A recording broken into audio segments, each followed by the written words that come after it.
Knowing the importance of today's game, did you like the way your team came out of the gate?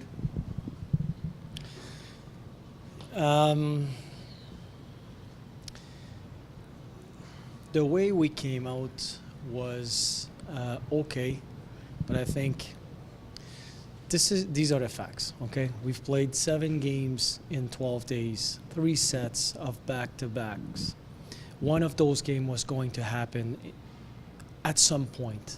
We've been pushing and grinding our points and 1-goal games, and then we just came back on the road. We played a back-to-back against Bakersfield, 2 big games for us, and then dealing with some bruises and stuff like that. Some key guys out of the lineup. We've pushed those guys. They've pushed themselves quite a bit.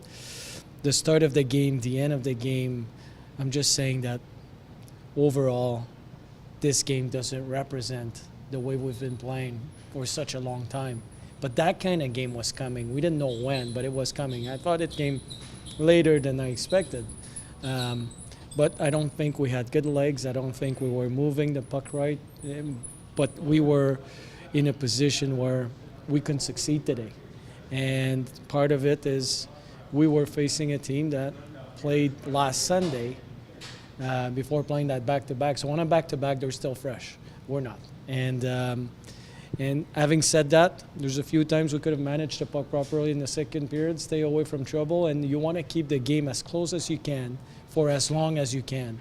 And maybe at the end of the game, last 6-7 minutes of the game, you still have some energy. But we didn't give ourselves that chance today. So the start of the game, the second period, we weren't sharp.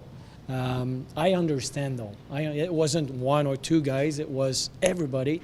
And but I understand. Those guys emptied the tank every single day for a long time now, and this week's going to be good for us to recover. You pulled McAlberton, that obviously was more of a mercy thing, get Ken Appleby, or was it for a different reason? Well, I just, you know what, we weren't playing good in front of him, and I didn't feel he was as sharp as he's been, and I wanted to speak to him right away. He needs to understand that it's going to happen again. It doesn't take anything away from his talent or what he's done with us, but sometimes it happens. I pulled Marc-Andre Fleury in the past in junior, and he's still a pretty good goalie. So it was a combination of different things. Is there some solace knowing that your team has only lost 3 games in regulation? Out of your last 24 here at Bell MTS Plays, you've been on an incredible roll. So there's still a lot to be happy with this group, despite the fact that this game came about. Well, no, I mean you have to look at the big picture. The way we've been playing for such a long, such a long time. Today is not a good example. So yes, we're very happy, and yes, we're very proud of our guys, and yes, we're in a position to push for a playoff spot because we've been so good at home. The only thing that is disappointing is we have a lot of people in the building and they haven't had a chance to see our best version. But it was a great game as far as the fan appreciation and having people in the building. It's always a fun time. Yeah, this homestand was awesome for us.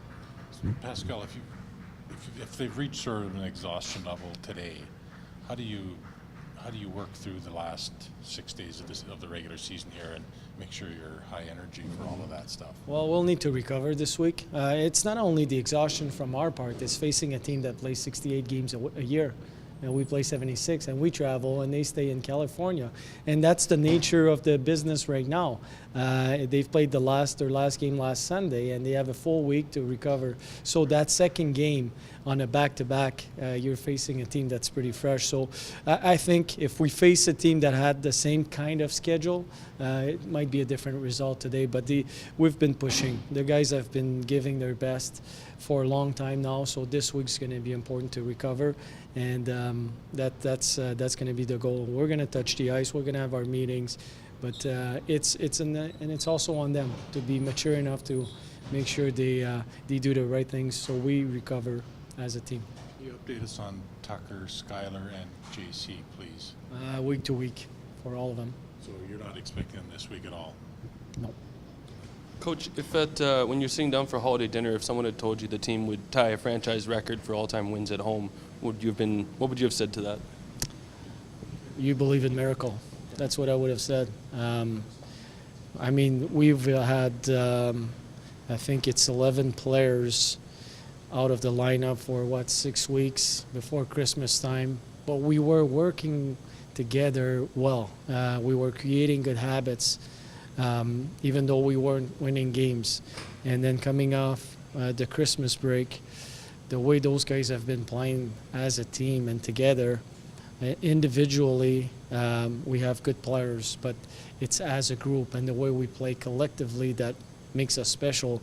So if somebody would have told me that, it would have been hard to believe. But seeing those guys play the way they've been playing the whole year or since the Christmas break, I have to start believing in miracles.